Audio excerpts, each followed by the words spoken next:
Defending Pac-12 champion Utah reeling a bit after a trip to the Rose Bowl and a loss to UCLA. Has another difficult assignment, but this time at home taking on USC. We got Steve Merrill on the line, as we always do.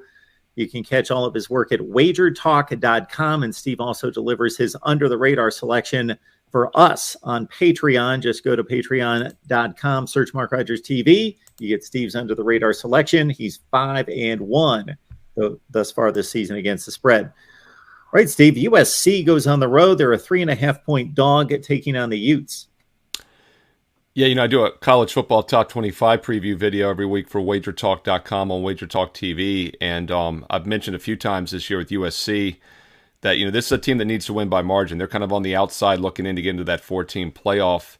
And right now, if you look at the future odds, you've got 5 teams ahead of them. The Power 3, obviously, Ohio State, Georgia, Alabama, all like 2.5 to 1. You've got Clemson and Michigan around 14 to 1.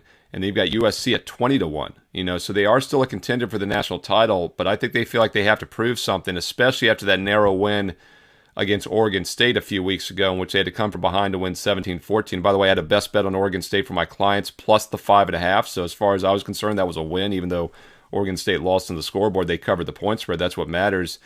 USC then failed to cover against Arizona State, but they got back on track last week with a 16-point win against Washington State, and they now face a Utah team who has their second loss of the season. And that Florida loss hurt them. This is a team also, like USC, thought they had a chance to maybe sneak into the playoff this year, one of those 4 teams.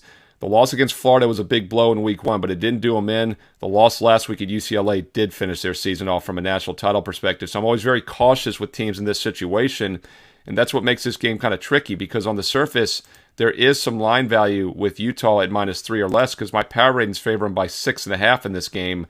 But once again, you got to be a little bit careful of a possible letdown spot here, and the fact that USC has a lot more to play for. Another thing about USC, they've only turned the ball over once all season. They had 1 interception all season, no fumbles in 6 games. Now, that's pretty good. I think they are a good team, but at some point, you're going to have more than just 1 turnover in 6 games. So at what point does that finally creep in? Hostile road environment in the thin air and altitude, you figure that might be the case here. So power ratings and math favor Utah and the setup, but once again, the situational letdown is what I'm concerned about with the Utes this week.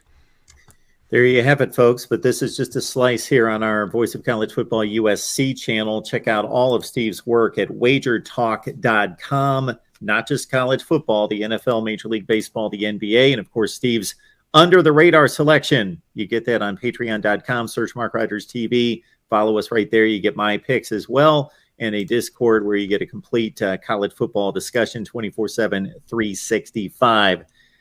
Thanks so much, Steve. Thanks, Mark.